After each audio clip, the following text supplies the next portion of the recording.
পরদিন সকাল ৮টা। রাভিনের জ্ঞান ফিরেছে মাত্র কিছু সময় আগে। সেই খবর পেয়েই সবাই যখন এখন হাজির হয়েছে রাভিনের যেই রুমে অবজারভেশনে রাখা হয়েছে সেই রুমের সামনে। তবে লাবিব বাদে এখনও কেউ ভিতরে ঢুকতে পারেনি। সে যেহেতু মেডিকেল স্টুডেন্ট, ডাক্তারদের সাথে তার পরিচিতিও আছে, তাকে তাই অনুমতি দেওয়া হয়েছে কয়েক মিনিটের জন্য। ভেতরে ঢুকে লাবিব প্রথমেই রাভিনের দিকে তাকালো। বিছানায় শুয়ে থাকা রাভিনের চোখ হাত খোলা, মুখে দুর্বলতার ছাপ, স্যালাইন চলছে ধীর গতিতে। লাবিব ডাক্তারের কাছ থেকে অনুমতি নিয়ে রাভিনের কাছে গিয়ে নরম গলায় ডাকলো, রাবিন, শুনতে পাচ্ছিস? ডাক্তার কানে যেতে রাভিনের ভ্রু সামান্য কেঁপে উঠল, তবে সাথে সাথে চোখ খুলল না। রয়েছে ধীরে ধীরে চোখ খুলে তাকালো সে। দৃষ্টি এখনো পুরোপুরি স্থির নয়। হুম। রাভিনকে শব্দ করতে দেখে লাবিব এবার হালকা আরো একটু ঝুঁকে এলো। কেমন লাগছে এখন? রাভিন উত্তর দিতে গিয়ে চোখ বন্ধ করলো এক মুহূর্ত। কিছু সময় অতিবাহিত হওয়ার পর আবারও নিভু নিভু চোখ মেলে তাকায়। রাভিনের দৃষ্টি আবারও বুঝে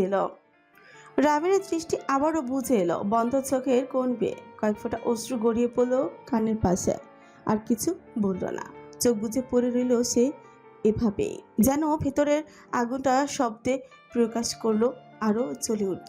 রাভিন এবারে উত্তর শুনে লাবিবের মুখে আধা নেমে এলো যেন, আর কোনো প্রশ্ন করার সাহসও করলো না। এর মধ্যে পাশে দাঁড়িয়ে থাকা ডাক্তার বলে উঠল, পেশেন্টের শরীর অনেক দুর্বল, বেশি কথা বলবেন না প্লিজ, রেস্ট নিতে দিন। বেশি ইমোশনাল হলে প্রেশার ওঠানামা করতে পারে।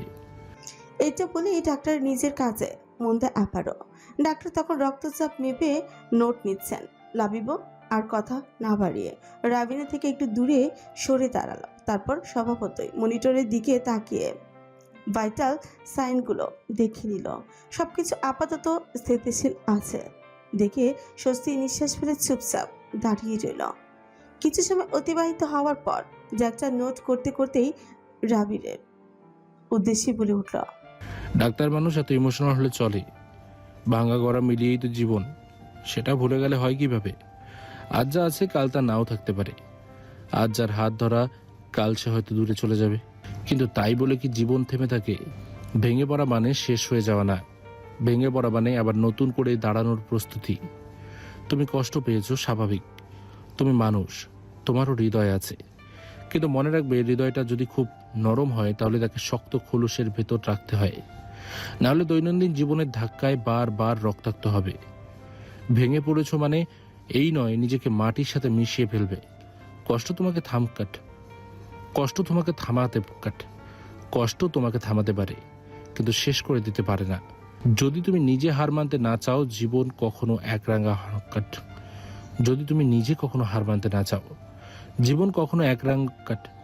জীবন কখনো একরঙা নয়। এখানে হার আছে, অপূর্ণতা আছে, বিদায় আছে, আবার নতুন শুরু আছে, অপ্রত্যাশিত আলোও আছে। ভাঙবে, কাঁদবে, তারপর উঠে দাঁড়াবে।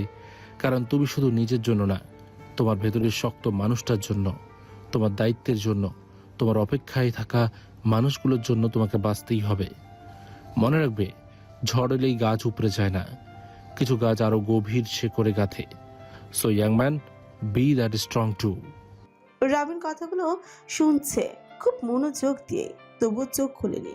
চোখ বন্ধ রেখে ধীরে একটা দীর্ঘশ্বাস ফেলল। বুকটা অদ্ভুত ভারী লাগছে। ডাক্তারের প্রতিটি শব্দ কানে গেছে, হৃদয়ও লেগেছে। কিন্তু মেনে নেওয়া কি এতই সহজ? তার রোদ পাখি আজ অন্য কারো বউ। এই একটা সত্য তাকে ভেতর থেকে ভেঙে দেওয়ার জন্য যথেষ্ট। ভাঙা হৃদয় নিয়ে কিভাবে শক্ত থাকবে সে? এই প্রশ্নের উত্তর আদৌ কারো কাছে আছে? আবারও রাবিনের চোখের কোণে জমে থাকা নোনাজল নিঃশব্দে বালিশে মিশে গেল। এরই মধ্যে কথা শেষ করে স্টেথোস্কোপটা গলায় ঝুলিয়ে উঠে দাঁড়ালেন চকচর। রাবিনের নোট করা ফাইলটা বন্ধ করে নার্সের হাতে দিয়ে লাবিবের উদ্দেশ্যে শান্ত গলায় বললেন, পেশেন্টকে আমরা আপাতত আরো 1 ঘন্টা অবজারভেশনে রাখছি। শরীরের রেসপন্স ভালো, তবে এই সময়টা পার হলে এবং সবকিছু স্থিতিশীল থাকলে আমরা তাকে কেবিনে শিফট করে দেব। এখন সবচেয়ে জরুরি হলো রেস্ট আর মানসিক শান্তি।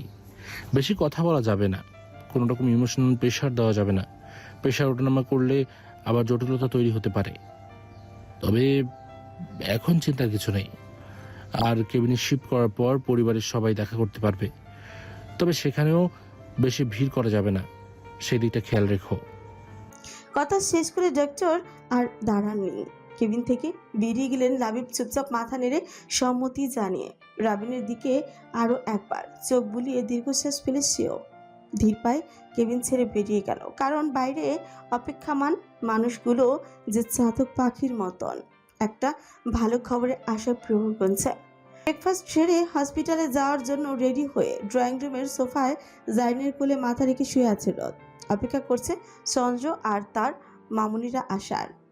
চন্দ্রপ্রভা বেগম আর মিহিদা বেগম মিলে হসপিটালে নিয়ে যাওয়ার জন্য খাবার প্যাকিং করছে। রাতে যে কারোরই খাওয়া হয়নি সেই সম্পর্কে তারা অবগত, তাই তারা যেহেতু যাবে, রাবিনকে দেখতে একেবারেই খাবার রান্না করে নিয়ে যাবে বলে সিদ্ধান্ত নিয়েছে। এদিকে রোদ বেচারির পেট ব্যথা করছে সেই ভোর থেকে, কিন্তু সেটা সে বুঝতে দিচ্ছে না কাউকে।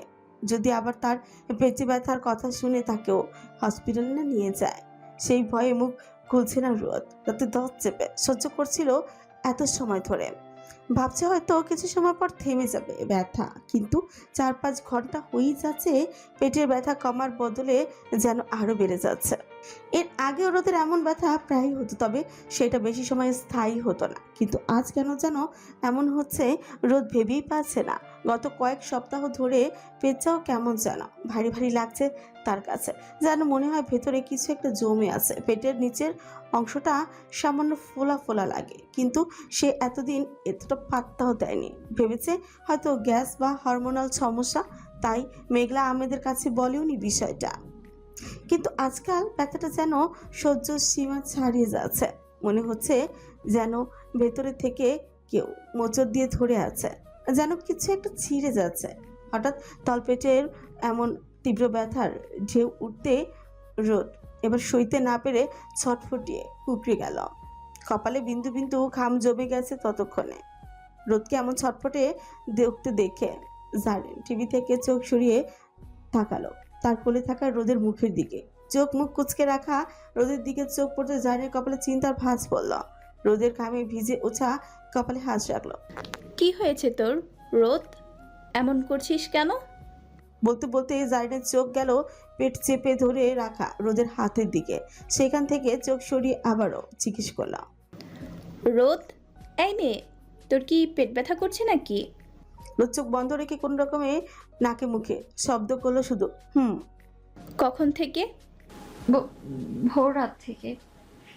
কি ভোর রাত থেকে পেট ব্যথা, আর তুই এখন বলছিস? জারিনের কণ্ঠের উদ্বেগের ছাপ স্পষ্ট, কিন্তু রোদের এবার আর উত্তর দেওয়ার মতো অবস্থা নেই। ছটফটিয়ে পেটে হাত চেপে পিঠ বাঁকা করে কুঁজো হয়ে ব্যথায় আবারও গুঙিয়ে উঠল রোদ। রোদকে এমন ছটফট করতে দেখে জারিন এবার রোদের মাথাটা কোল থেকে উঁচিয়ে বুকে চেপে ধরে রোদের পরনের বোরকাটা খুলতে খুলতে উচ্চস্বরে ডেকে উঠল, বড় মা, আম্মু, একটু এদিকে আসো তো তাড়াতাড়ি। জারিনের এমন তৎপর ডাক শুনে কিচেনে থাকা প্রধান বাড়ির কর্তীরা দুজনেই চমকে উঠল। এরই মধ্যে পরপর আবারও জারিনের জোর গলায় ডাক ভেসে এলো। দুই যা আর দাঁড়িয়ে না থেকে হাত থেকে কাজ রেখে ছোট লাগালো ড্রয়িং রুমের উদ্দেশ্যে। চন্দ্র মাত্র রেডি হয়ে নিচে নামছিল। রাতে ভালো ঘুম না হওয়ার ফলস্বরূপ চোখগুলো কেমন যেন লাল হয়ে আছে। সকালের দিকে একটু ঘুমিয়েছিল, আর আজ যেহেতু অফিসে যাবে না তাই একটু লেট করেই উঠেছে। রোদেরকে নিয়ে হসপিটালে যাওয়ার জন্য একেবারে রেডি হয়ে এসেছে। উদ্দেশ্যে ব্রেকফাস্ট করে একেবারে চলে যাবে। বাড়ির সবাইকে ড্রয়িং রুমের সোফায় ঘিরে দাঁড়িয়ে থাকতে দেখে সে ফিকুচকে সিঁড়ির মধ্যে দাঁড়িয়ে পড়ল। কিছু সময় তাকিয়ে বোঝার চেষ্টা করলো আসলে কি হয়েছে এখানে, কিন্তু তাকে আর বেশি সময় অপেক্ষা করতে হলোই না, কেননা তখনই রোদের চাপা চিৎকার ভেসে এলো। রোদের চিৎকার শুনে হুট করে চন্দ্রের ভেতরটা কেঁপে উঠল, আর এক মুহূর্ত দেরি না করে বড় বড় কদমে এগিয়ে এলো সোফার কাছে। সরে দাঁড়ান আপনারা। ছেলের কণ্ঠে শুনে রোদকে নিজের সাথে জড়িয়ে রাখা চন্দ্রপ্রভা বেগম তাড়াহুড়ো কণ্ঠে বলে উঠল, চন্দ্র, রোদকে হসপিটালে নিতে হবে। পাগল মেয়েটা নাকি ভোর রাত থেকে পেট ব্যথা, অথচ আমাদের একটুকু বলেনি। এখন দেখ কি অবস্থা হয়েছে। রোদের ব্যথা জর্জরিত ফ্যাকাশে মুখটা দেখে চন্দ্রের ভেতরটা কেমন যেন করে উঠল। মুহূর্তেই শ্বাসের গতি যেন দ্রুতই হয়ে গেল তার। ছটফটি এগিয়ে গেল রোদের দিকে। চন্দ্রকে এগিয়ে আসতে দেখে মিহিদা বেগম কিছু একটা ভেবে রোদের পাশ থেকে উঠে দাঁড়ালেন।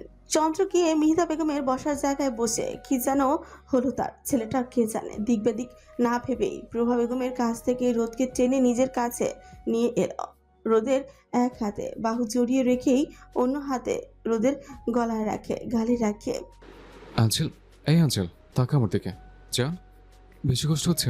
হেই হেই মেয়ে, কি হচ্ছে তোর? এই রোদ, রোদ, রোদ, বল আমাকে, বেশি কষ্ট হচ্ছে পাখি? হে পাখি, বল, বল বলছে। চন্দ্রের কণ্ঠ কাঁপছে। গভীরভাবে লক্ষ্য করলে বোঝা যাবে ছেলেটার শরীরের মৃদু কম্পন চুকুও। তবে রোদের সেদিকে কোনো হুঁশ নেই। পেটের ব্যথায় তার অবস্থা নাজেহাল। কে ধরেছে, কে ডাকছে, সেই উত্তর দেওয়ার অবস্থায়ও নেই সে। এরই মধ্যে রোদ চোখ বন্ধ রেখে আবার আর্তনাদ করে উঠল। শরীরের পুরো ভর ততক্ষণে ছেড়ে দিয়েছি মেচা, শুধু চাপা সেরে ঘুমিয়ে যাচ্ছে। রোদের এবারে আর্তনাদ যেন সোজা গিয়ে চন্দ্রর কলিজার গভীরে আঘাত করলো। শব্দটা খুব জোরে ছিল না, কিন্তু তাতে যে যন্ত্রণা মিশেছিল তা যেন হাজারটা বজ্রপাতের থেকেও ভয়ঙ্কর ঠেকল তার কাছে। মুহূর্তের মধ্যে এই শক্তপোক্ত সংযত দৃঢ়চেতা ছেলেটা রোদের সাথে সাথে ছটফটে উঠল। এমন একটা ভাব যেন ব্যথাটা শুধু রোদের শরীরেই নয়, তার নিজের শরীরেও শিরা উপশিরা ছড়িয়ে পড়েছে। চন্দ্রের চোখ দুটো রক্তিম হয়ে উঠেছে, শ্বাস প্রশ্বাসে অস্বাভাবিক দ্রুত হয়ে উঠেছে, যা মাথায় যেন আর কোনো হুঁশ নেই। চারপাশ মানুষজন, সামাজিকতা, শালীনতা সবকিছু তার কাছে হাওয়ায় মিলিয়ে গেছে এক মুহূর্তে। শুধু যন্ত্রণায় কাঁচাতে থাকা রোদকে নিয়ে পড়ে আছে সে। কাণ্ডজ্ঞান হারিয়ে ছেলেটা এবার দুহাতে ব্যাকুল ভঙ্গিতে রোদের মুখটা আজলায় তুলে নিল। রোদের ঘামে ভেজা ব্যথায় কুঁচকে থাকা মুখখানে পরপর এলোমেলোভাবে চুমুর বন্যা বইয়ে দিতে দিতে লাগলো রোদের কপাল, চোখ, গাল জুড়ে যেন সে নিজের উষ্ণতা, নিজের নিঃশ্বাস, নিজের ভালোবাসা দিয়ে রোদের সব যন্ত্রণা শুষে নিতে চাইছে। আঞ্চল, আমার পাখি, কষ্ট হচ্ছে খুব? আমি আছি তো। এই পাখি, বেশি কষ্ট হচ্ছে? কণ্ঠটা ভেঙে যাচ্ছে তার, সবগুলো শব্দগুলো জড়িয়ে যাচ্ছে। হাত দুটো কাঁপছে, কিন্তু থামছে না সে। মনে হচ্ছে আদর স্পর্শে, চুমুর উষ্ণতায় বুকের ভেতর জমে থাকা ভালোবাসা ঝেলে দিয়ে এক ফোঁটাও ব্যথা কমানো যায়, তাহলেই যেন সে বাঁচবে। কিন্তু রোদ তখনও ব্যথায় ছটফটিয়ে ঘুমিয়ে যাচ্ছে। এদিকে যে সবাই চোখ বড় বড় করে তাকিয়ে আছে, সেদিকে কোনো হুঁশ নেই ছেলেটার। আর থাকবি বা কি করে? সে তো তার অ্যাঞ্জেলের ব্যথা কমানোর জন্য মরিয়া হয়ে উঠেছে। তার সে কি সময় আছে এত কিছু খেয়াল করার? কিছু সময় যাওয়ার পর যখন রোদকে একইভাবে ছটফট করতে দেখলো, তৎক্ষণাৎ রোদের মুখ ছেড়ে দুই হাতে জাপটে রোদের ছোট্ট শরীরটাকে নিজের বুকে চেপে ধরে ছটফটে ভঙ্গিতে উচ্চস্বরে জোবানের উদ্দেশ্য করে পড়ল। জোভান, তাড়াতাড়ি গাড়ি বের কর, আমার পরিটার কষ্ট হচ্ছে। তাড়াতাড়ি যা। কি হলো? আমার আহম্মকের মতো দাঁড়িয়েছিস কেন? কথা কানে যাচ্ছে না? চন্দ্রের এমন বজ্র কণ্ঠের ধমক শুনে ড্রয়িং রুমে থাকা সবাই যেন কেঁপে উঠল।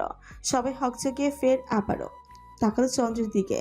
তারা তো চন্দ্রের এমন পাগলামি দেখে কিছু সময়ের জন্য থমকে পড়েছিল। এই কোন চন্দ্রকে দেখছে তারা? চন্দ্রের এমন রূপও থাকতে পারে, সেটাই যেন নিজ চোখে দেখেও কেউ বিশ্বাস করতে পারছে না। তাই তো সবাই রোদের ব্যথা ভুলে হতবাক হয়ে তাকিয়েছিল এতক্ষণ। তবে জোবানের ক্ষেত্রে বিষয়টা ভিন্ন, কেননা সে তো জানি তার ভাই রোদের প্রতি কতটা অবসেসড। সে আসলে মাত্রই নিচে এসেছিল। সবার কোলাহলের শব্দ শুনে চন্দ্র যেহেতু আজ অফিস যাবে না, তো তার অ্যাসিস্ট্যান্ট হিসেবে তারও ছুটি ছিল। সেও নাস্তা করার জন্য নিচেই আসছিল। এত কোলাহল দেখে তাড়াহুড়ো করে মাত্রই এসে দাঁড়িয়েছিল সে। এরই মধ্যে চন্দ্রের এমন ধমক শুনে বেচারা টাসকি তো খাবেই। কি হয়েছে না হয়েছে সেটা পর্যন্ত জানে না। আবারও চন্দ্র উন্মাদনার মতো হুঙ্কার দিয়ে উঠে, I'll just kill you, Jovan. I swear, যদি তোর দাঁড়িয়ে থাকার জন্য আবার পাখিটার কিছু হয়, তোকে আমি দেখে নেব। চন্দ্রকে এমন হুমকি দিতে দেখে জবানের যেন এবার পুরোপুরি হুঁশ পেল। কিছুটা কেঁপেও উঠেছে বেচারা। তার কি আর সাধ্য আছে আর দাঁড়িয়ে থাকার? এক প্রকার ছুটেই চলে গেল বাহিরে সে। চন্দ্র ততক্ষণে রোদকে কোলে নিয়ে উঠে দাঁড়াতে দাঁড়াতে প্রভা বেগমের উদ্দেশ্যেই পড়ল। আম্মু, ফার্স্ট আসো। এতটুকু বলেই বড় বড় কদম ফেলে ড্রয়িং রুমে ছেড়ে চলল দরজার দিকে। ছেলেকে চলে যেতে দেখে বিস্ময় ভাব পাশে রেখে প্রভা বেগম উঠে দাঁড়ালেন। মিহিদা বেগমকে মেঘলা আহমেদের কাছে ফোন করতে বলে তিনি আর দেরি না করে ছেলের পিছু পিছু ছুটলেন হন্তদন্ত পায়ে। ড্রয়িং রুমে থাকা বিস্মিত চোখগুলো শুধু তাকিয়ে রইল তাদের প্রস্থানের দিকে। তাদের গুরু গম্ভীর ছেলেটার এমন রূপ যেন তাদের স্তব্ধ করে দিয়েছে কিছু সময়ের জন্য। রোদের জন্য এতটা উন্মাদ আর পাগলামি, তাও চন্দ্রের মতো ছেলে, কিভাবে সম্ভব এটা? ছোট্ট মামুনি, কি হয়েছে এখানে? হঠাৎ মেঘের কণ্ঠে সবাই হকচকে উঠল। মিহিদা বেগম তাকালেন সদ্য ঘুম থেকে উঠে আসা উস্কো খুস্কো চুলে ঘুম ঘুম চোখ নিয়ে দাঁড়িয়ে থাকা মেঘের দিকে। কিছু তো বলুন মামুনি, কি হয়েছে এখানে? সবাই এমন করে দাঁড়িয়ে আছে কেন? মিহিদা বেগম উৎকণ্ঠা নিয়ে মেঘকে রোদের ব্যাপারে বলতে মেঘও আর দেরি না করে কোনো দিক না দেখে সে অবস্থায় বাইরে দৌড় দিল। বিকেল 5টা, হাসপাতালের কেবিনে রোদের বেডের পাশে চেয়ারে গত 40 মিনিট ধরে নিশ্চুপ বসে আছে চন্দ্র। রোদের ডান হাতটা নিজের দু হাতের মুঠোয় এমনভাবে আবদ্ধ করে রেখেছে যেন ছেড়ে দিলেই মেয়েটা হারিয়ে যাবে। শক্তপোক্ত দৃঢ়চেতা ছেলেটা আজ অদ্ভুত নিষ্প্রাণ। তার চওড়া কাঁধ সামান্য ঝুঁকে আছে, এলোমেলো চুলগুলো উস্কো খুস্কো হয়ে কপালে ঠেকে রেখেছে লালচে চোখ জোড়া নিবদ্ধ রোদের ঘুমন্ত মুখের দিকে। কেবিনের ভেতরে পরিবারের সবাই উপস্থিত, তবুও সেদিকে চন্দ্রের কোনো ভ্রুক্ষেপ নেই। এই মুহূর্তে তার জগৎ সীমাবদ্ধ শুধু বেডে শুয়ে থাকা মেয়েটার মধ্যে। তার দৃষ্টিতেও কোনো নড়চড় নেই, কোমল দৃষ্টিতে তাকিয়ে আছে অনস্থিরভাবে।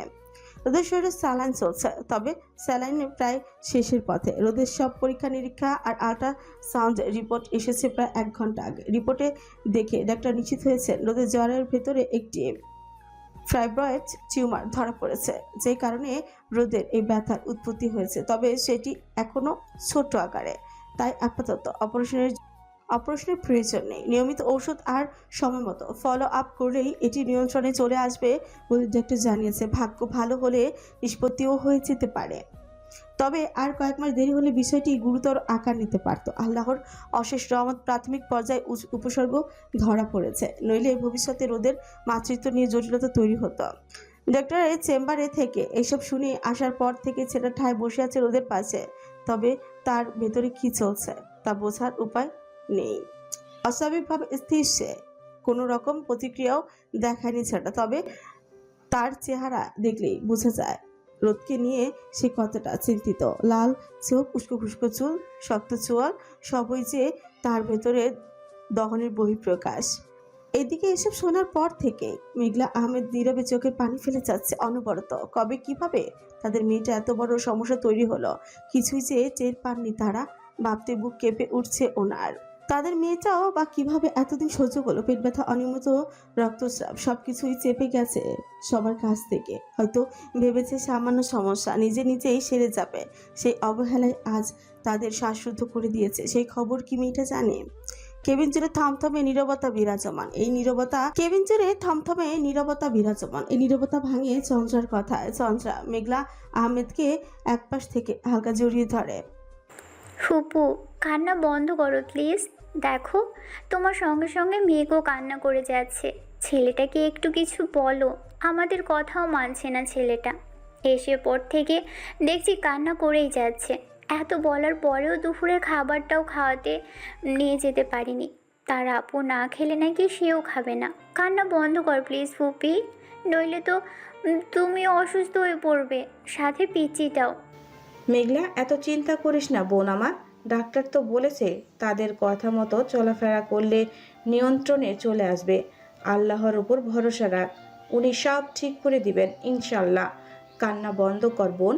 মেয়েটা সজাগ হয়ে তোকে এভাবে কান্না করতে দেখলে মেয়েটাও ভয় পেয়ে যাবে। রুমা বেগমের কথোপকথনের মধ্যেই রুমে প্রবেশ করলেন জয়জয়, সঙ্গে 2 জন নার্স। তাদের পেছন পেছন রেদন আহমেদ আর জাহেদ প্রধান কেবিনে ঢুকলেন। ডাক্তার এসে রোদকে আবারও ভালো করে পর্যবেক্ষণ করলো, তারপর জাহেদ প্রধান আর রিদওয়ান আহমেদের উদ্দেশ্য করে বললেন, পেশেন্টকে আজই রিলিজ দেওয়া হবে, যেহেতু সব ইনভেস্টিগেশন রিপোর্ট, বিশেষ করে আল্ট্রাসাউন্ড রিপোর্ট আমাদের হাতে এসেছে এবং বর্তমানে পেইন সম্পূর্ণ নিয়ন্ত্রণে আছে, তাই তাকে বাসায় নিয়ে যেতে কোনো বাধা নেই। ব্লাড প্রেশার, পালস, টেম্পারেচার সবই স্বাভাবিক সীমার মধ্যে রয়েছে। আপাতত কোনো অ্যাকিউট কমপ্লিকেশন লক্ষণ পাওয়া যাচ্ছে না। তবে কিছু বিষয় কঠোরভাবে মেনে চলতে হবে। সম্পূর্ণ বেড রেস্ট না হলেও কমপক্ষে 2 মাস হালকাভাবে চলাফেরা করতে পারবে।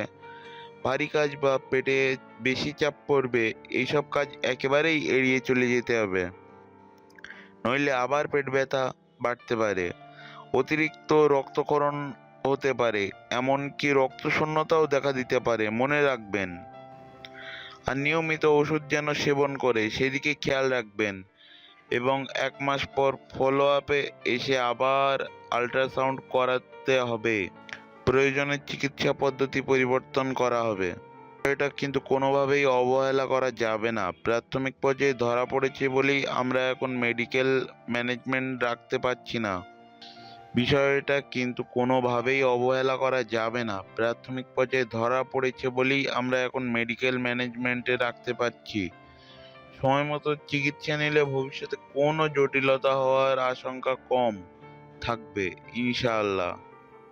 কথা শেষ করে ডাক্তার নার্সের রোদের হাতে থাকা ক্যানোলা আর স্যালাইন খুলে দেওয়ার নির্দেশ দিয়ে বেরিয়ে গেলেন। ততক্ষণে কথাবার্তার শব্দে রোদেরও ঘুম ভেঙে গেছে। তার ডান হাত কেউ ধরে আছে, এটা অনুভব করতেই রোদ পিটপিট করে চোখ খুলে মাথা কাত করে বেডের ডান দিকে তাকালো। আর তাকাতে চন্দ্রের লালচে কোমল চোখ জোড়া চোখে পড়ে তার। সঙ্গে সঙ্গে রোদের ভেতরটা কেমন করে উঠলো, লজ্জা, দ্বিধা, ভালো লাগায়।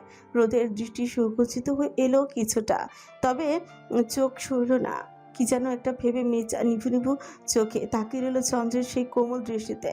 রুমে যে মানুষ আছে সেটা যেন কিছু সময়ের জন্য মাথা থেকে উড়েই গেল তার। চন্দ্র তো আর এক ধাপ এগিয়ে, সে কি আর চোখ ফেরানোর লোক? কিয়ৎক্ষণ সেভাবেই তাকিয়ে থাকার পর তাদের ধ্যান ভাঙল নার্সের আমতা আমতা করা কঞ্চে। এক্সকিউজ মি স্যার, আপনি একটু সরে বসুন প্লিজ, পেশেন্টের স্যালাইন আর ক্যানালা খুলতে হবে। নার্সের কথা শুনে চন্দ্রের চড়া কপালখানটা বিরক্তির ভাঁজি পড়ল। রোদের থেকে চোখ সরিয়ে নার্সের দিকে কটমট দৃষ্টিতে তাকালো, যেন বিরাট বড় ক্ষতি করে বসেছে তার। চোখে ভালো করে দেখতে না পেলে ওপরে লাগানো 4 চোখের দুটো খুলে তারপর ভালো করে তাকিয়ে দেখুন। আমি কি ক্যানোলা ধরে রেখেছি নাকি? তারপর নার্সের দিক থেকে চোখ সরাতে সরাতে আবার বলে উঠল, এমন দিনকানা মেয়ে লোক কেন এত বড় হসপিটালে নার্স হিসেবে রাখতে হবে? ডিসকাস্টিং। চন্দ্রের এমন রেগে যাওয়া দেখে নার্স মেয়েটা থতমত খেয়ে ভয়ে কয়েক কদম পিছিয়ে গেল। নিজের ভুলটা বুঝতে পেরে আর কথা না বাড়িয়ে মুখটা কাঁচুমাচু করেই চশমাটা 2 হাতে ঠেলে সুসুর করে রোদের বাম দিকে চলে গেল। এদিকে চন্দ্রের এমন রিয়াক্ট দেখে আদিয়াত আর জোবান এমন একটা সিরিয়াস মোমেন্টে ফিক করে হেসে উঠল। তাদের এমন উদ্ভট কাণ্ডে কেবিনে থাকা প্রতিটি চোখ চন্দ্রের দিক থেকে সরে এসে তাদের ঠেকলো তাদের দিকে। সবার এমন করে তাকানো দেখে দুজনেই থতমত খেয়ে গেল। ভুল জায়গায় ভুল সময় হেসে ওঠার কারণে অবশ্য আদিয়াত বউয়ের চোখ রাঙানির কবলে পড়তেও দেরি হয়নি। ওইদিকে জিয়াদ প্রধানের বিরক্তির দৃষ্টি তো আছেই। সব মিলিয়ে দুজন ছোচা বিড়ালের মতন ভোলা ভালা মুখ করে চুপচাপ দাঁড়িয়ে রইল, যেন তারা কিছু করেনি। তবে জৌবানদের হাসির দিকে তেমন ভ্রুক্ষেপ নেই চন্দ্রের। সে তো রাগে ফুঁসছে, তাকে তার অসুস্থ পাখিটার কাছ থেকে দূরে সরতে বলা হয়েছে। সেই নিয়েই সে একটু পরপর চোখ গরম করে তাকাচ্ছে নার্সের দিকে, যেন এক্ষুনি গিয়ে ঠুসঠাস করে কয়েক ঘা মেরে দিবে। ছেলের এমন কাটে পেঁচে বিরক্ত জাহিদ প্রধান। তিনি থমথমে মুখে জবানদের দিকে থেকে চোখ সরিয়ে চন্দ্রের দিকে তাকে কিছু বলতে যাবেন, অমনি আবারও চন্দ্র ধমকে উঠল নার্সকে, হাই মেয়ে, তুমি ধরবে না ওর হাত, দূরে সরে দাঁড়াও। 4 চোখ লাগিয়েও চোখে দেখে না, ডাক্তারি করতে এসছে। পরে দেখবো শিউখোলার বোতল আরো চাপিয়ে দিয়েছে হাতে। উদ্দেশ্য করে চন্দ্রের এবারে ধমক শুনে নার্স রোদের হাত ছেড়ে প্রায় ছিটকেই সরে দাঁড়ালো। এরই মধ্যে চন্দ্র অন্য নার্সের দিকে তাকিয়ে গম্ভীর কণ্ঠে বলল, হাই, তুমি এসে খুলো, আর না পড়লে অন্য একজন অভিজ্ঞ নার্স নিয়ে এসো। আর নার্স যেন অবশ্যই মেয়ে হয়, আর চশমা পরে ভুলেও আনবে না। Got it? চন্দ্রের এহেন রাগে চশমা পরা মেচি যেন কেঁদে ফেলবে এমন অবস্থা। ভয়েসে হুড়মুড়িয়ে রোদের কাছ থেকে আরও 2-3 হাতি দূরে সরে দাঁড়ালো। এদিকে নার্স আর চন্দ্রের কার্যকলাপ দেখে জাহিদ প্রধান বাদে সবাই মুখে কুলুপ এঁচে একবার চন্দ্রের দিকে তো একবার নার্সের দিকে তাকিয়ে যাচ্ছে। আর রোদের মুখ অপরও হা হয়ে আছে। চন্দ্রের এমন কীর্তিকলাপ চোখ দেখে চোখ যেন কোটর থেকে বেরিয়ে আসার উপক্রম। চোখ বড় বড় করে দেখে যাচ্ছে চন্দ্রকে। এ কোন রূপ এই পুরুষের? মানে শুধু দূরে যাওয়ার কথা বলাতে এতটা রিয়াক্ট, শুধু শুধু কি সে বচ্চাত পুরুষ বলে এই লোককে? রোদ আর ভাবতেই পারল না। এরই মধ্যে জাহিদ প্রধানের কণ্ঠ ভেসে এলো, কি শুরু করেছো তুমি এসব? আর ওদের এভাবে ধমকাচ্ছ কিসের জন্য? এত বেশি বুঝলে তুমি নিজেই খুলে ফেলো কেনলা, দেখি তুমি কতটা পারো। চন্দ্র জায়েদ প্রধানের কথায় তেমন একটা পাত্তা দিল না। সে আবারও নার্সের দিকে তাকে কিছু বলতে উদ্যত হবে, তবে তার বলার আগে অন্য নার্সটি ভয় ভয় মিনমিন করে বলল, স্যার, পেশেন্টের স্যালাইন শেষ। অন্য নার্স আসতে আসতে রক্ত উঠে যাবে স্যালাইনের লাইনে। অন্য নার্স আসতে আসতে রক্ত উঠে যাবে স্যালাইনের নলে। আমি খুলে দিই? নার্সের কথা শুনে চন্দ্র আতঙ্কিত হয়ে তাকালো স্যালাইনের নলের দিকে। তাহলে দাঁড়িয়ে আছো কেন? তাড়াতাড়ি গিয়ে স্যালাইনের সুই খোলো, তাড়াতাড়ি যাও। এমনিতেই আমার মেয়েটার শরীর দুর্বল। অনুমতি পেয়ে নার্সও আর দেরি না করে তাড়াহুড়ো করে পায়ে গিয়ে রোদের স্যালাইন খোলার কাজে লেগে পড়ল। পরে না আবার দেরি করার জন্য তাকেও ঝাড়ি খেতে হয়। রোদকে নিয়ে বাড়িতে আসতে আসতে সন্ধ্যা হয়ে গিয়েছিল তখন। প্রধান বাড়ির সবাই কিছু সময় রোদকে বাড়িতে থেকে তারপর চলে গেছে। চন্দ্র চলে গিয়েছিল, শুধু জারিনার মিহিতা বেগমই রয়ে গেছে। এখন বাজে রাত প্রায় 11টার কাছাকাছি। রোদ ঘুমিয়ে আছে। ঘণ্টাখানেক আগে মিহিতা বেগম রোদকে নিজে হাতে খাবার মেডিসিন খাইয়ে দিয়ে এসেছেন, যদিও একা রেখে আসেনি। জারিন আর মেঘকে বসিয়ে দিয়ে এসেছেন ওই রুমে। সবার খাওয়া দাওয়া শেষ হয়েছে কিছুক্ষণ আগে। মেঘলা আহমেদ আর মিহিতা বেগম আমিনাকে নিয়ে সব গুছিয়ে শেষ করছেন মাঝরয়। সবাই যে যার রুমে যাওয়ার প্রস্তুতি নিচ্ছে। এমন সময় কলিং বেল বেজে উঠল। এত রাতে বেলের শব্দ শুনে সবার ফ্রিকুচকে গেল। এত রাতে কে আসতে পারে? তাদের সব ভাবনার মধ্যেই আবারও বেল বেজে উঠল। সঙ্গে রেদন আহমেদের ফোনও বেজে উঠছে। ড্রয়িং রুমে বসে থাকা রেদন আহমেদ টেবিলের উপর থেকে ফোন তুলে চন্দ্রের নাম্বার দেখে স্বাভাবিকভাবে রিসিভ করলেন। ভেবেছেন হয়তো ছেলেটা ওদের খবর নিতে ফোন করেছে। ছেলেটার পাগলামি তো কয়েকদিন যাবৎ নিজের চোখেই দেখছেন। এসব ভেবেই ফোন রিসিভ করেছিলেন, তবে ফোন কানে দিতেই তার ধারণা ভেঙে চুরমার হয়ে গেল। চন্দ্র রোদের খবর নিতে নয়, বরং সে দরজার সামনে দাঁড়িয়ে আছে সেই খবর দিতেই কল করেছে। চন্দ্রের মুখে এমন কথা শুনে রেদন আহমেদ কিছুটা অস্বস্তিতেই পড়ে গেলেন। কেননা চন্দ্র যে রাতে এই বাড়িতে কেন এসেছে সেটা বোঝা আর তেমন কি এতটাই মূলত তার অস্বস্তির কারণ। মেয়ে যত অসুস্থ হোক না কেন, উনি তো শ্বশুর লাগে, তাই না? এমন সময় আবার বেল বেজে উঠল, সঙ্গে আবারও ফোন। চন্দ্রকে এমন অধৈর্য রেদন আহমেদ উঠে দাঁড়াতে দাঁড়াতে বিড়বিড় করে বললেন, বজ্জাত বেটা ছেলে কোথাকার, তোর সইছে না যেন? মনে হচ্ছে বেলটার আজ 12টা বাজিয়ে ছাড়বে না। এই কোন আপদ এসে জুটলো আমার সহজ সরল মেয়েটার ঘাড়ে।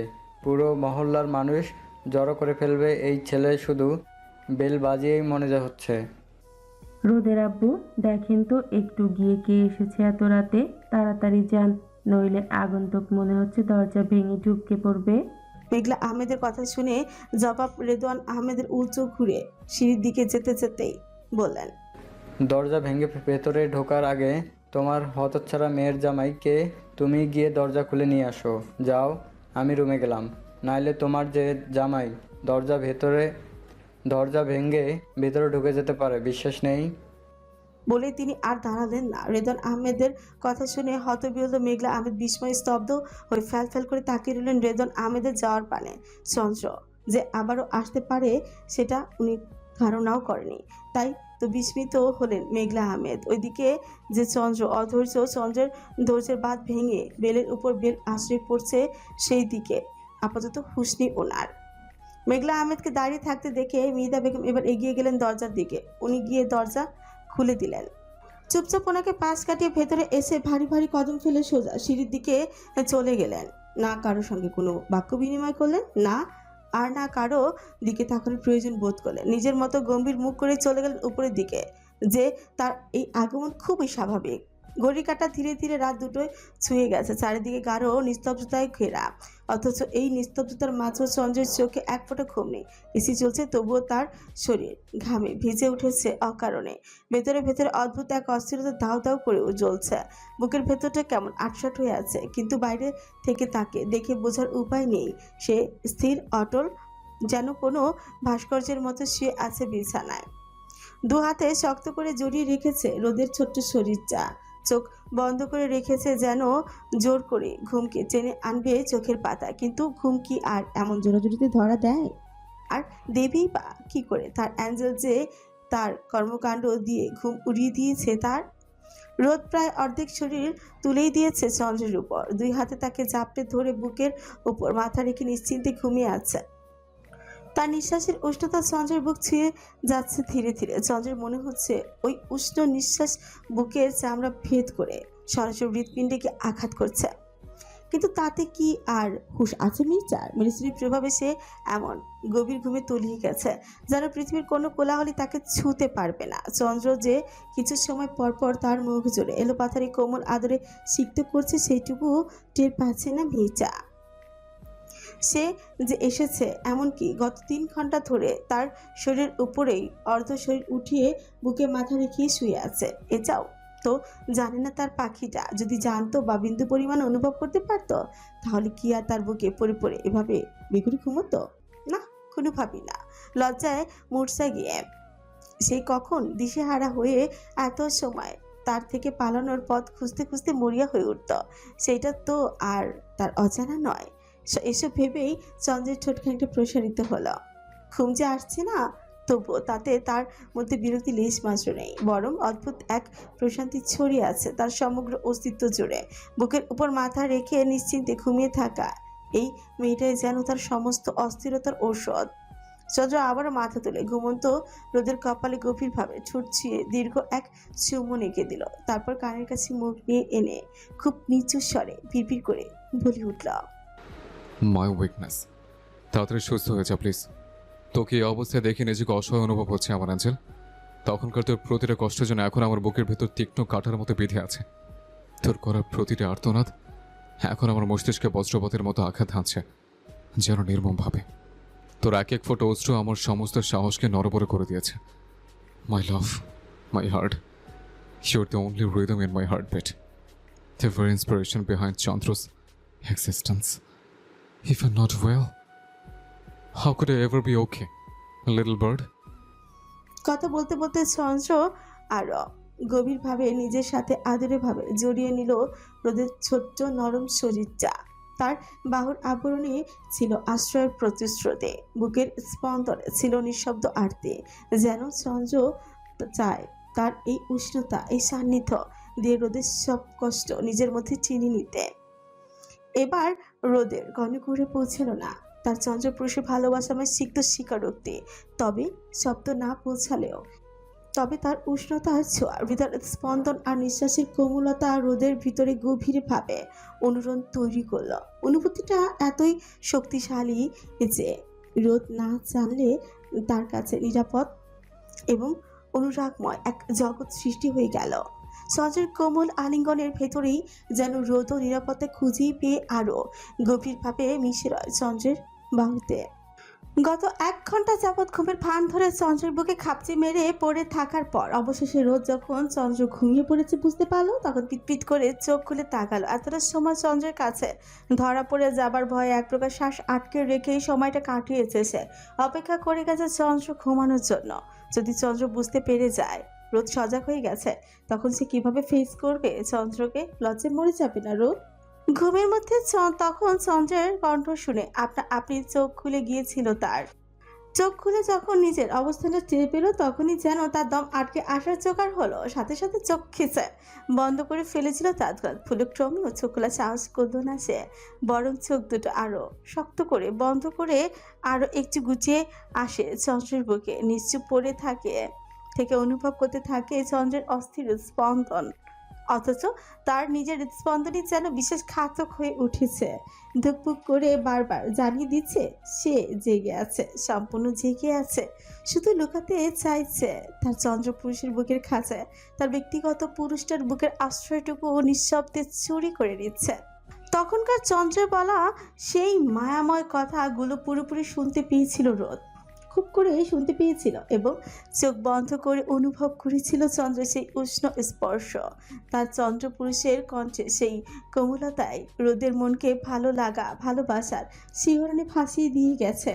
কথাগুলো এখনো ঘুরে বেড়াচ্ছে যেন তার শ্রবণ ইন্দ্রিয়ের আশেপাশে। চন্দ্রের বাহুতে আবদ্ধ মেয়েটার এসব ভেবেই মনে নেমে আসে অদ্ভুত প্রশান্তি। চোখ বন্ধ রেখে রোদ মনে মনে আওড়ায়, রোদ যে চন্দ্রগ্রহের কবলে পড়ে নিজেকে বিলীন করে দিয়েছে সেটা আপনাকে কিভাবে বোঝায় স্বামীজান? অগোচরে বলা আপনার উচ্চারিত প্রতিটা স্বীকারোক্তি আমার বুকের ভেতর অদ্ভুত এক তাণ্ডব তোলে। আপনি কি টের পান তা, প্রিয় পুরুষ? নিজের করা এমন উদ্ভট প্রশ্ন শুনে নিজেই লজ্জা অস্থির হয়ে পড়ে মির্জা। একটু নড়ে চড়ে আবারও চন্দ্রের বুকে মুখ গুজিয়ে দেয়। ঘুমন্ত চন্দ্রের উন্মুক্ত বুকে মুখ গুজে নাক দিয়ে স্লাইড করতে করতে বার কয়েক জোরে জোরে শ্বাস টানে নিজের অস্থিরতা দমানোর তাগিদে। কিন্তু এতে বাঁধে আরেক বিপদে।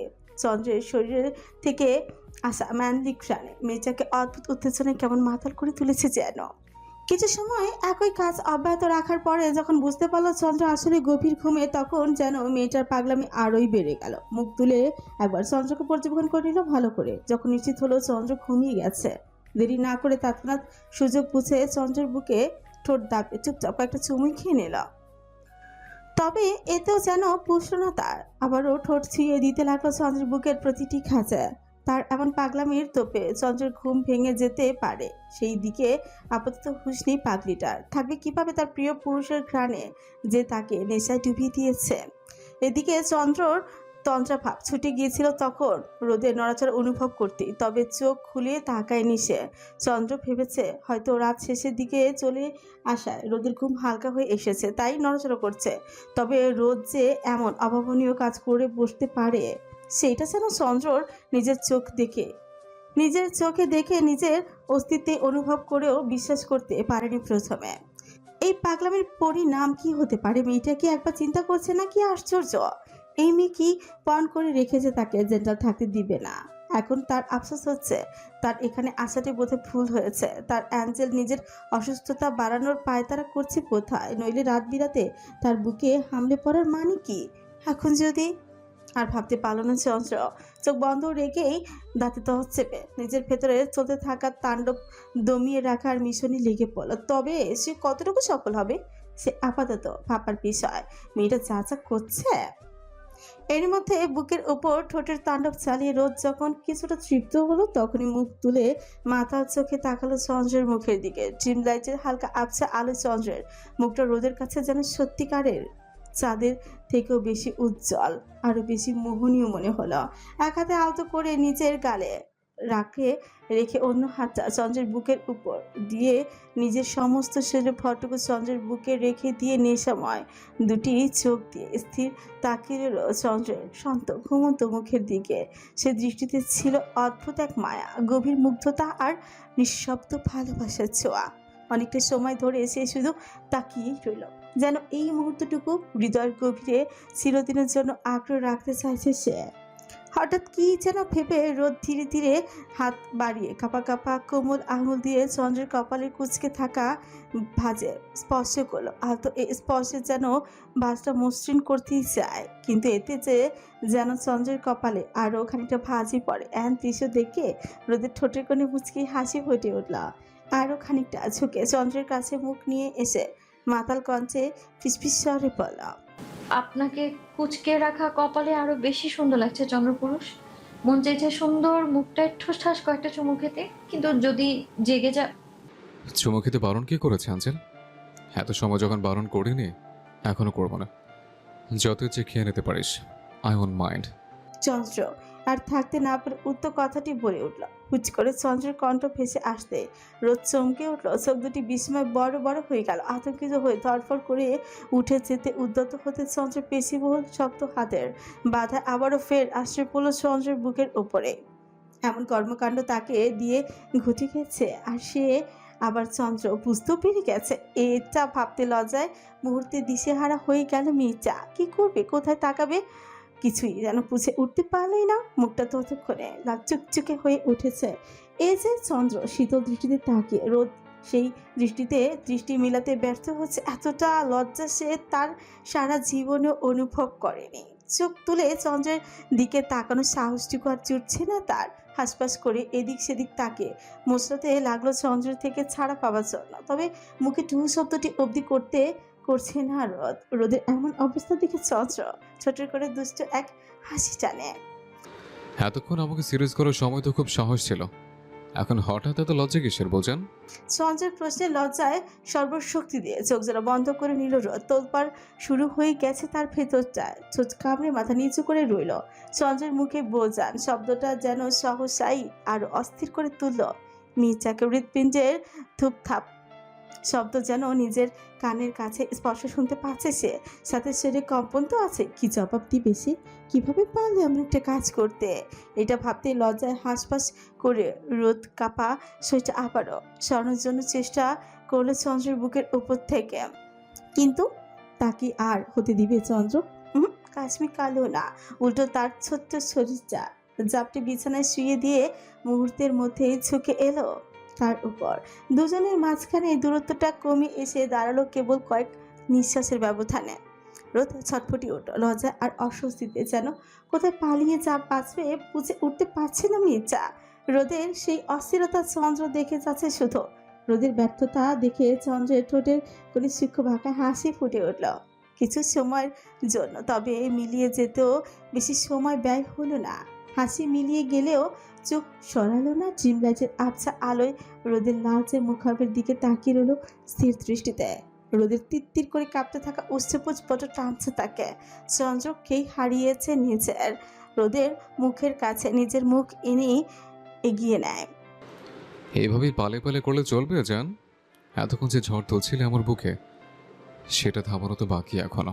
বলেই হুট করে চোখের পলকে উমাতে নেয় রোদের ঠোঁট জোড়া আঁকড়ে ধরল শক্ত করে। গভীর আশ্লে সে রোদের ঠোঁট জোড়া টেনে নিতে থাকে নিজের উষ্ঠপুটের ভাঁজে। চন্দ্রের উম্মাদ স্পর্শে বরফের মতন আছে কুপকাশ রোদ। চন্দ্রের অবাধ্য হাত ততক্ষণে পৌঁছে গেছে নিঃশব্দ নিষিদ্ধ পথের বাঁকে। রোদ বারবার কেঁপে কেঁপে উঠছে তার এমন বেহা স্পর্শে। এমন আকস্মিক আক্রমণে রোদের প্রাণ যায় যে অবস্থা। চোখ টলমল করে উঠছে মির্জার। রোদ ব্যথাতে শব্দ করে নিষিদ্ধ স্থানে থাকা চন্দ্রের হাতের উপর তার ছোট্ট হাতটা দিয়ে চেপে ধরে, কিছু বলতে চাপে। তখনই চন্দ্র নিচেই ছেড়ে দিল। কামিজের নিচ থেকে হাত সরিয়ে আনতে আনতে উঠে বসল। চন্দ্রের কাছ থেকে ছাড়া পেয়ে রোদ দম ছেড়ে জামা ঠিক করার জন্য যেই না হাত বাড়বে অমনি চন্দ্র খপ করে রোদের হাত আটকিয়ে দিল। রোদ কিছু বুঝে ওঠার আগে চন্দ্র রোদকে আকস্মিক শোয়া থেকে উঠিয়ে দুই হাতে কোমরে চেপে হ্যাঁচকা টানে নিজের কোলে এনে ফেলল। এতে থেমে যায়নি ছেলেটা। ছটফটিয়ে রোদের কামিজটা টান মেরে খুলে ফেললো মুহূর্তের মধ্যে। অপ্রয়োজনীয় জিনিসের মতো ছুঁড়ে ফেললো সেটা মেঝেতে। কি করছেন আমার শুভ পুরুষ? চন্দ্রের খোল লাগা নজর নিবিষ্ট রোদের লজ্জা নেতিয়ে পড়া মিলিকায়। রোদের শরীরের প্রতিটি ভাঁজ মেপে নিতে নিতে কেমন করেই যেন শুধু বলল, তোকে দেখছে। চন্দ্রের এমন উদ্ভট উত্তর শুনে রোদ হতভম্ব হয়ে তাকালো চন্দ্রের দিকে, কিন্তু চন্দ্রের সেই নেশালো দৃষ্টি পড়তেই রোদের অন্তর আত্মা কেঁপে উঠল। হাঁসফাঁস করে দুই হাত আড়াআড়ি ভাবে নিজের বুকের উপর রেখে নিজেকে আড়াল করার তাগিদে আরো একটু ছিটিয়ে যেতে চাইলো চন্দ্রের শরীরের সাথে, কিন্তু সেটা আর হতে দিল কই। চন্দ্র রোদের দুই বাহু চেপে নিজের চোখের সামনেই আটকে ধরে। Don't press like that, babe. I'm having trouble seeing. ওদের কান দুটো যা করে উঠল যেন এবার। এতক্ষণ যেভাবেই হোক চন্দ্রের করা পাগলামিগুলো মুখ বুঝে সহ্য করে নিয়েছি মেয়েটা, কিন্তু এবার যেন রোদের লজ্জা নিঃশ্বাস আটকে আসা জোগাড়ই হলো। মনে হচ্ছে এই বুঝি জ্ঞান হারাবে। চন্দ্রের দৃষ্টির সামনে রোদ আর টিকতে না পেরে কিছুটা জোর খাটিয়ে দুই হাতে চাপড়ে ধরে চন্দ্রকে, যেন চন্দ্রের বুকের ভেতরে ঢুকতে পারলে মেয়েটা এই লজ্জা থেকে নিস্তার পায়। রোদের এমন অন্তরঙ্গ আলিঙ্গন চন্দ্রকে যেন ভেতর থেকে আরো উন্মাদি করে দিয়েছে। সেটা কি আর বোকার রোদ জানে? মোম হয়ে কিনা আগুনের সাথে লেপটে বসেছে আগুনের থেকে নিজেকে আড়াল করতে। আগুন যে তার সাথে সাথে তাকে জ্বালিয়ে দিবে সেটা মুহূর্তেই অনুধাবন করতে পারল রোদ। চন্দ্র এক হাত রোদের উন্মুক্ত পিছে গলিয়ে কোমর টেনে নিজের সাথে আরো একটু চেপে ধরলো, অন্য হাত রোদের পেছনে ঘাড় চেপে ধরে নিজের মুখ বরাবর রোদের মুখ নিয়ে এনে ফিসফিস করে বলল, কবে সুস্থ হবে রোদ? আমার ভেতরটা অঙ্গার হয়ে যাচ্ছে, আমি আর পারছি না, ইচ্ছে করছে এখনই। এতটুকুই থামলো ছেলেটা, জোরে জোরে শ্বাস টেনে নেয়। Damn, I can't control myself, Angel. এতটুকু বলে পাগল ছেলেটা ফের আবারও উম্মাদের ন্যায় রোদের তুলতুলে ছোট্টরা আঁকড়ে ধরল। রোদের ঠোঁটের গভীর থেকে গভীরতর রহস্য উন্মুক্ত করার মত্ত হয়ে পড়ল ছেলেটা। চন্দ্রের বেসামাল অনুভূতির জোয়ারে ভেসে গিয়ে রোদের এবার কি হলো কে জানে। মেজা একবার এবার এক হাতে চন্দ্রের পেছনে চুলের মুঠোয় চেপে অন্য হাতে চন্দ্রের গলা জড়িয়ে কেমন রেসপন্স করতে শুরু করলো। রোদের রেসপন্স করতে দেখে চন্দ্র যেন আরো বেসামালি হলো। ঘন হয়ে আসলো তার শ্বাস প্রশ্বাস। কোমর ছেড়ে হাত দুটো আবারও ব্যস্ত হয়ে পড়লো মেলিকায়ার। রোদের হৃদস্পন্দনও দ্রুত বেড়ে গেছে। শ্বাস আটকে যাচ্ছে। চন্দ্রের প্রতিটি অস্বাভাবিক স্পর্শে তাকে আরো বেশি করে অস্থির করছে। কোমরের থেকে নিচ শুরু করে হাত পা প্রায় পুরো শরীর যেন উত্তেজনা আর লজ্জার এক অদ্ভুত মিলনের মধ্যে হারিয়ে গেছে। চোখ বন্ধ করে সামাল দিয়ে যাচ্ছে চন্দ্রের উন্মাদনায়। চোখ খুললেই যে চন্দ্র সেই জ্বলন্ত দৃষ্টি তাকে আরো বেশি নাজুক করে তুলবে। এমনভাবে কতটা সময় যে কেটে গেছে। যাওয়ার পর রোদ হাঁপিয়ে উঠল। আর কত? চন্দ্রের অতিরিক্ত চাহিদা পূরণ করতে গিয়ে দম নেওয়াই দায় হয়ে উঠেছে রোদের। তার উপর অবাধ্য হাতের স্পর্শে পৃষ্ঠ হচ্ছে রোদের যান যায় যায় অবস্থা। এমনিতে অসুস্থতার কারণে শরীর দুর্বল, তারপর চন্দ্রের এই উন্মাদনা সব মিলে রোদ নিতেই পড়েছে। কিন্তু চন্দ্রের থামার কোনো লক্ষণ নেই। রোদ আর সইতে না পেরে চন্দ্রের বুকে ধাক্কা দিল কয়েকবার। এতে যেন চন্দ্রের হুঁশ ফেল। ঠোঁট ছেড়ে লালচে চোখ জোড়া নেতিয়ে পড়া রোদের দিকে পড়তেই চন্দ্র আটকে উঠল। রোদ যে অসুস্থ সেটা ভুলে যাওয়ার জন্য নিজের উপরই বিরক্ত চন্দ্র রোদকে দুই হাতে জড়িয়ে নিল নিজের সঙ্গে। শিট, এতটা ডেসপারেট কেন হতে গেলাম? Shit shit. পরদিন বিকেল 3টা। দুপুরের কাঠফাটা রোদের মধ্যে রোদের বাড়ির ছাদের সিঁড়িঘরের ছায়ায় দাঁড়িয়ে পায়চারি করছে জোফান। তবে শুধু এমন গরমে দাঁড়িয়ে থাকার মতো পাগলামি সে করেনি। মূলত সে অপেক্ষা করছে অরিনের জন্য। মেঘকে 1000 টাকা ধরিয়ে দিয়ে পাঠিয়েছে অরিনকে কোনো একটা বাহানা করে এখানে নিয়ে আসতে। মেঘের সাথে যে অরিনের একটা ভালো সম্পর্ক আছে সেটা তো আর তার অজানা নয়।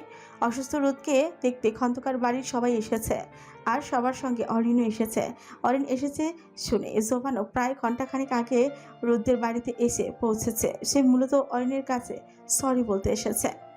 সেদিনের ঘটনার পর থেকে জোফান বহুবার চেষ্টা করেছে অরিনের সঙ্গে দেখা করার, কিন্তু কোনোভাবেই পেরে ওঠেনি। অরিন সেদিনের পর তাদের বাড়িতে আর আসেইনি। যদিও জোফান 2-1বার ওদের বাড়িতে গিয়েছিল, কিন্তু ভুলক্রমে অরিনের দেখা পায়নি। জোফানের তো বুঝতে বাকি নেই অরিন কেন তার সামনে আসছে না। যে মেয়েটা আগে এ বাড়িতে হোক বা ও বাড়ি যেখানেই তাকে দেখতো সেখান থেকে আগে এগিয়ে এসে কথা বলতো, এখন সেই মেয়েটাই কিনা তাকে এড়িয়ে চলছে। এই বিষয়টা গত কয়েকদিন ধরে অদ্ভুতভাবে অস্থির করে তুলছে জোফানকে। তার মনে হচ্ছে অরিনের সঙ্গে কথা না বললে সে কোনোভাবে এই অস্থিরতা থামাতে পারবে না। তাই আজ যখন শুনেছে অরিন এসেছে তখনই আর এক মুহূর্ত দেরি করেনি, ছুটে এসেছে এই বাড়িতে। ভাগ্য ভালো আর ছুটির দিন, নইলে হয়তো এই সুযোগটাও হাতছাড়া হয়ে যেত। এখানে এসে রোদের রুমে ঢুকে এক মুহূর্তের জন্য অরিনকে দেখেছিল জোফান, কিন্তু সে রুমে ঢোকার সঙ্গে সঙ্গে মেয়েটা কেমন বেরিয়ে গিয়েছিল। এতে যেন জোফানের বুকের ভেতরটা আরও একটু কেমন করে উঠল, আহত হলো মনটা। তাই সে চাইছে যে করেই হোক অরিনের সাথে দেখাটা যেন করতে পারে। জোফানের এইসব ভাবনার মধ্যে অরিনের বিরক্ত গলা ভেসে এলো। এমন রোদের মধ্যে কি দেখাতে আমাকে ছাদে নিয়ে এসেছো মেঘ? বলতে বলতে অরিন এসে সিঁড়ি ঘরের দরজার সামনে দাঁড়িয়ে পড়ল।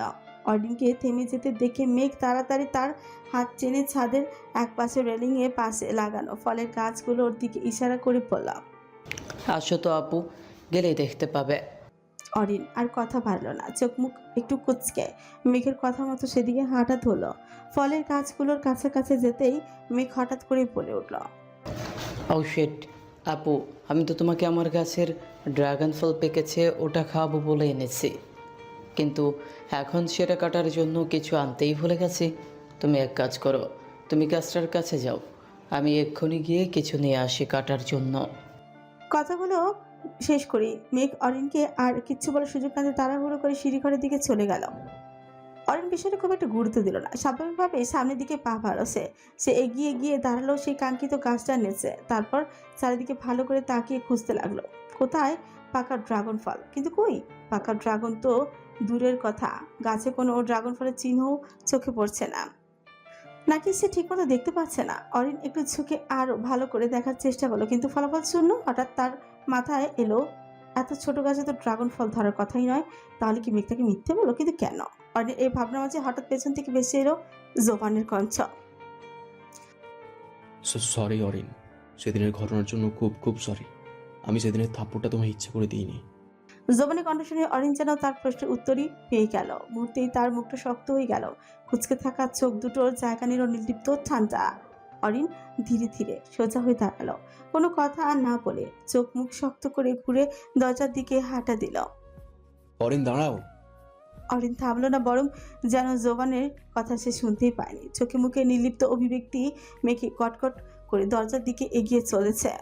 অরিনকে এভাবে কিছু না বলে চলে যেতে দেখে জোবান বড় বড় কদম ফেলে তার দিকে এগিয়ে গেল। কোনো ভনিতা না করে এক ঝটকায় অরিনের হাতটা টেনেই ধরল। অরিনের চলন মুহূর্তে থমকে গেল। হঠাৎ যেন অদৃশ্য কিছু এসে ধাক্কা খেলো তার মনের দরজায়। ভেতরটা কিছুটা কেঁপে উঠল বোধ হয়।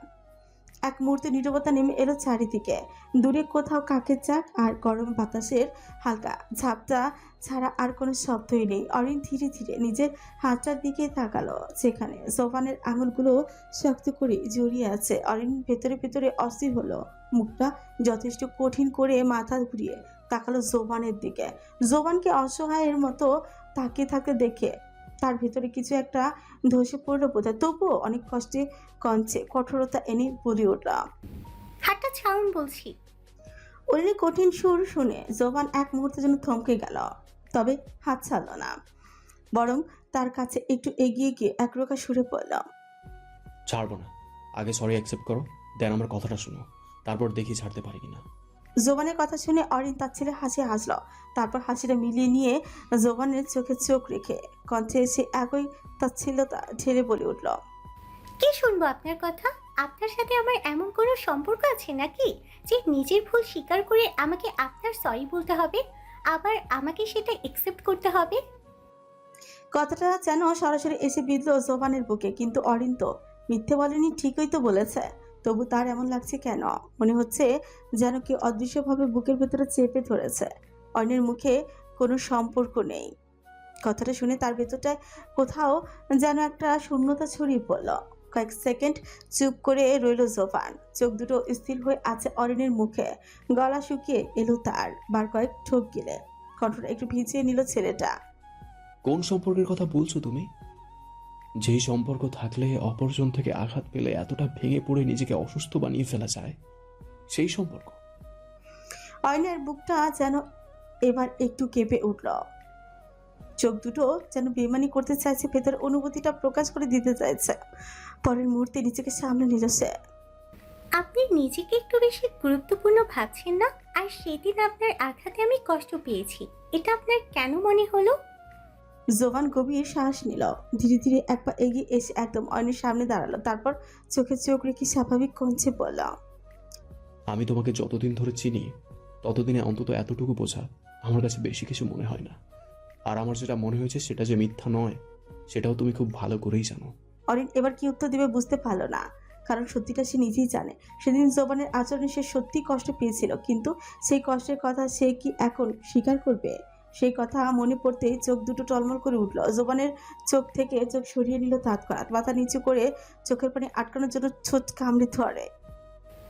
আপনি যা খুশি ভাবতে পারেন, তাতে আমার কিছু যায় আসে না। আমার হাত ছাড়ুন এবার বলে জোর করে হাত ছাড়ানোর চেষ্টা করতে লাগলো অরিন, কিন্তু জোবান হাত ছাড়লো না, বরং অরিনের নিচু করে রাখা মুখটার দিকে তাকিয়ে যেন আবারও কিছু বলতে চাইল। ঠিক তখন ছাদে প্রবেশ করলো মেঘ। এসে অরিনের উদ্দেশ্যে বলল, আপু, তোমাদের বাড়ির লোকজনেরা এখনই চলে যাবে, তোমাকে যেতে বলেছে এক্ষুনি। কথা শুনে অরিন যেন পালানোর সুযোগটাই পেয়ে গেল। আর এক মুহূর্ত দেরি না করে জোরে একটা টান দিয়ে নিজের হাতটা জোবানের হাত থেকে ছাড়িয়ে নিল। চোখের কোণে জমে থাকা জলটা দ্রুত হাতের পিঠ দিয়ে মুছে দ্রুত পায়ে সিঁড়ি দিয়ে এগিয়ে গেল। একবারও আর ফিরেও তাকালো না মির্জা। একরাশ অভিমান বুকে চেপে জোবানের চোখের সামনে থেকে মিলিয়ে গেল মুহূর্তে। মেঘু কিছু না বুঝে অনেক পিছনে পিছনে চলে গেল। ছাদে একা দাঁড়িয়ে রইল জোবান। তার দৃষ্টি স্থির হয়ে আছে সিঁড়ি করে ফাঁকা দরজার দিকে। কিছুক্ষণ নিশ্চুপ দাঁড়িয়ে থেকে গভীর একটা শ্বাস নিয়ে ফেললো জোবান। ভেতরটা তার কেমন অদ্ভুত শূন্যতায় ঘিরে ধরলো যেন। তোমার অভিমান যে আমাকে এভাবে ভিতর থেকে পুড়িয়ে দেবে তা যদি আগে জানতাম, তাহলে সেই অনেক আগেই তোমার সেই মিষ্টি পাগলামিগুলোতে সায় দিয়ে আমিও না হয় একটু পাগল হয়ে যেতাম অরিন। কথাটা বলেই তার ঠোঁটে তিক্ত একটুখানি হাসি ফুটে উঠল। সবকিছু বুঝেও তখন না বোঝার ভান ধরে করে থেকেছিল সে। এখন তো সেই ভুলের আগুনে একটু পুড়তেই হবে, তাই না?